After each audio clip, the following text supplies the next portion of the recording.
installment. I need you to match my level of enthusiasm. Well, you startle me when we start these. Going up. That's right. We'll get some theme music. What's our topic today? Our topic for the day is top 10 quick tip lists. Okay, before we go over these, very important. Oh. We have these cards right here. These are very important, guys. If you do not have these and you want them sent to your office, please let us know you want some of these. But what's really cool on the back, it gives you top 10 things to look out for when you go look at any elevator interior to replace. Very cool. All right. First of all, we have take pictures. Yes. Oh, yeah. I want to touch base on that. Touch it. Touch the base. Today, in today's day and age, everybody pretty much has a smartphone. Here's what I'm going to tell you. Yes. When you walk into the cab, whether you're, and this goes, everything we're going to be going over in these vlogs, especially the first 5 to 8, is going to be in a general sense. Yeah. So even if you have to do, if you're looking at doing an interior that an architect spec that maybe is not ours, you still want to follow these steps. And taking pictures is going to be the most important thing, and I'll tell you why. It's an added insurance is what I call it. When a representative sends me a quote request, but they attach a few pictures with it, the pictures tell me 1,000 words.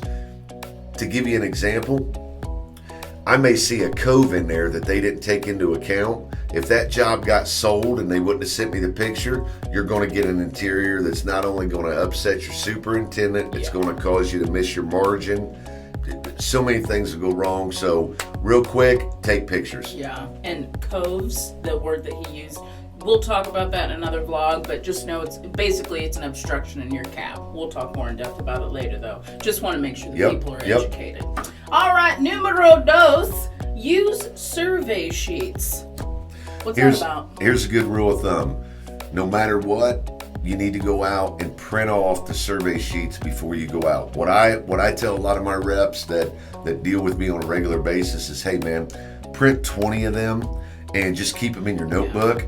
So when you go out, and here's why. We know how busy you all are. We really, really do. Super busy. And we know that to make another site visit out there, because you've got so many fires you're putting out, it may be 2 weeks before you can get back out there. It does not take 3 minutes, literally, to fill a survey sheet out. Once you fill that survey sheet out, you've got it. So you can scan it in and send it to me.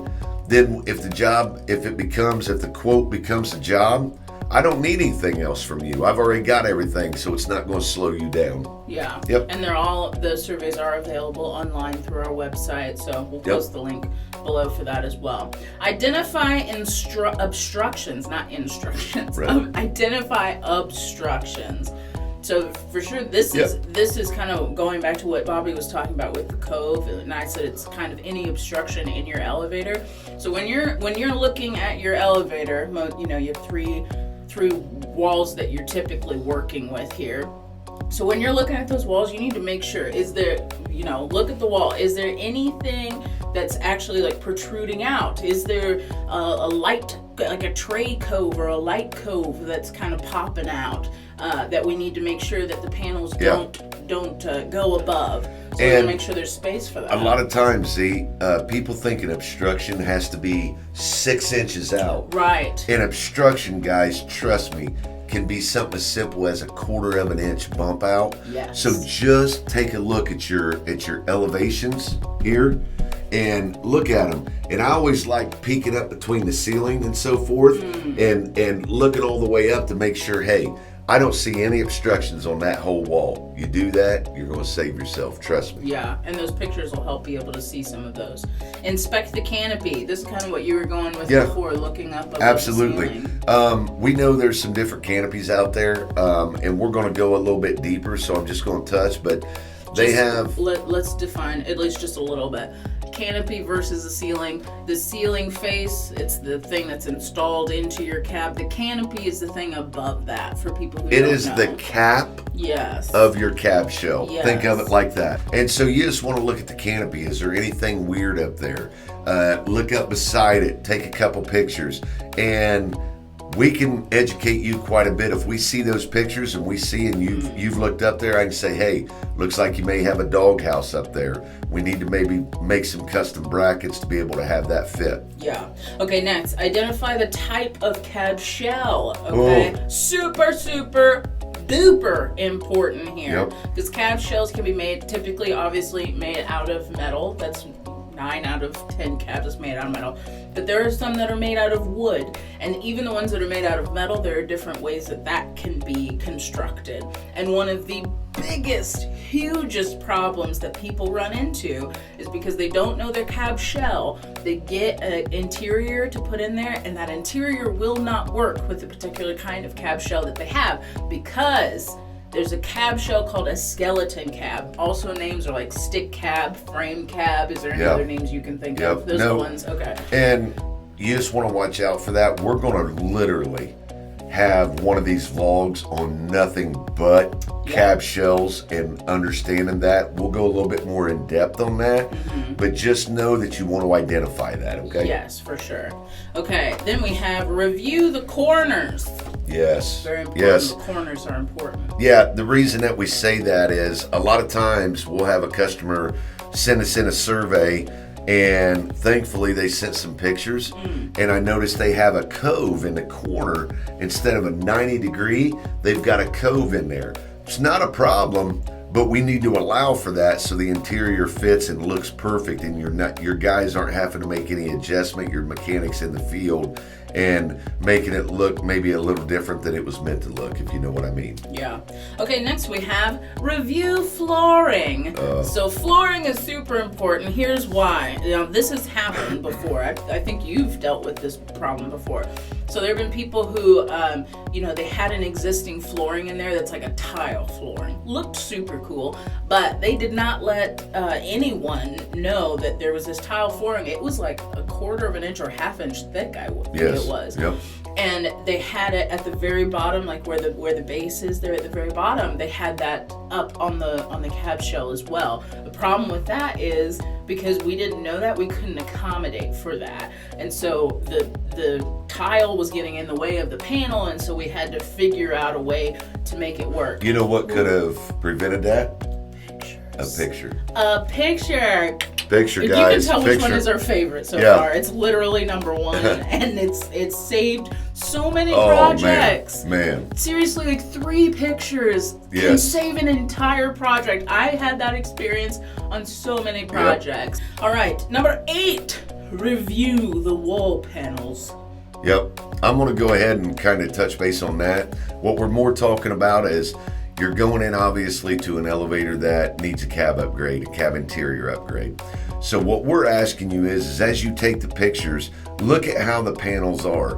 One good rule of thumb, are the panels setting off the wall with a gap behind them, or are they setting up against the wall? A lot of OEM cabs have a clip system with holes that are actually cut into the metal shell that allow that clip to come, and so anytime that clips down and it's a flush panel, I'm going to see that in the picture, and it's going to raise a couple flags for me to ask you if the job does become a job. I'm sorry, if the quote becomes a job, it's going to give me some opportunity to say, hey, when you go out there, make sure and check if it's a skeleton cab or so forth. Yeah.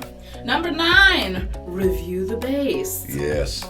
As Z said, real important. If they have tile base, or maybe they have base that they want to retain, just take a picture of that base, and we'll see it in the overview. If you take the 3 pictures, like we said, we're going to pick up that base, but we're looking, what is the base currently? Are they going to change it? And if it's standard, we're going to go ahead and adapt our standard offsets and everything to be able to put our base in it. But if not, we're going to be able to look at them pictures. Once again, I know I keep saying pictures, but we're going to look at that and at least say, hey, Mr. Customer, we do see that there may be an obstruction here. When you're back out there doing the approval drawings, I want you to double check that measurement. We want to make sure that that's fitting well. Yeah, because there are bases that kind of they're like a C, and so it's hollow in the center, and so it just looks like stainless steel because it is stainless steel, but that's another thing that we definitely need to know, because that would affect how we build our panels and everything like that for your particular cab.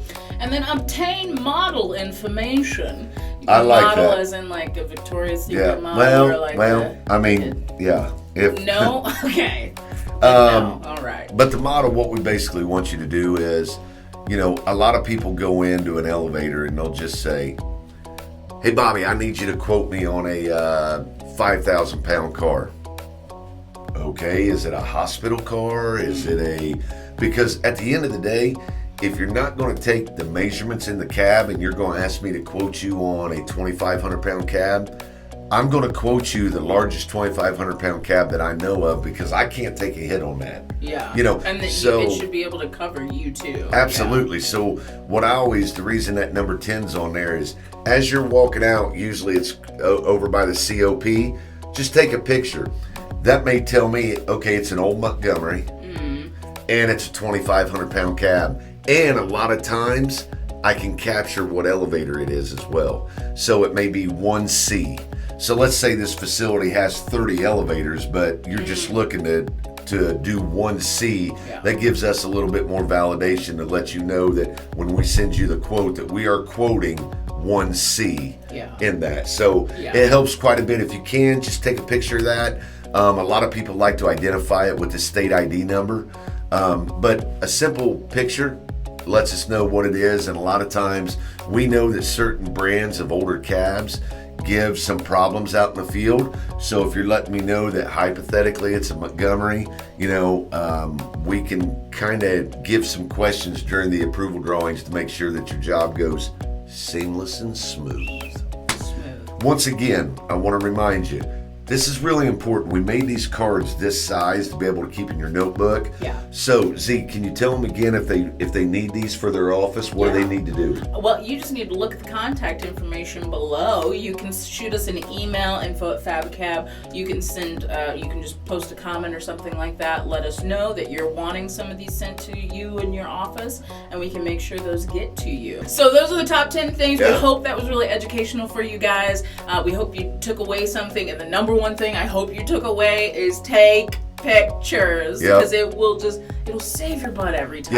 That's our number one. I can't tell you the amount of reps that I've met with, and one thing that really irks me is to hear that they've had a problem on an interior job with another interior company, and they said, no, it's all on me. It's all on me. They said it was my fault because of this.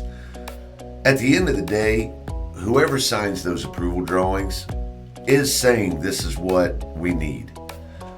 But what we're trying to do different than anybody else in the industry is, hey guys, you don't know what you don't know. So I promise, if you follow these tips right here and you send us pictures, minimal 2% of the time maybe you're going to run into a problem, literally. And it's something that can't be seen in the photo. Absolutely. That superintendent may catch. So just wanted to tell you that. Thanks for tuning in today. We really appreciate it.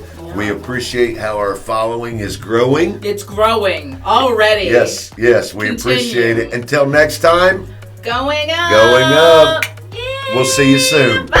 Bye-bye. Hey, we're coming at you live from the closet.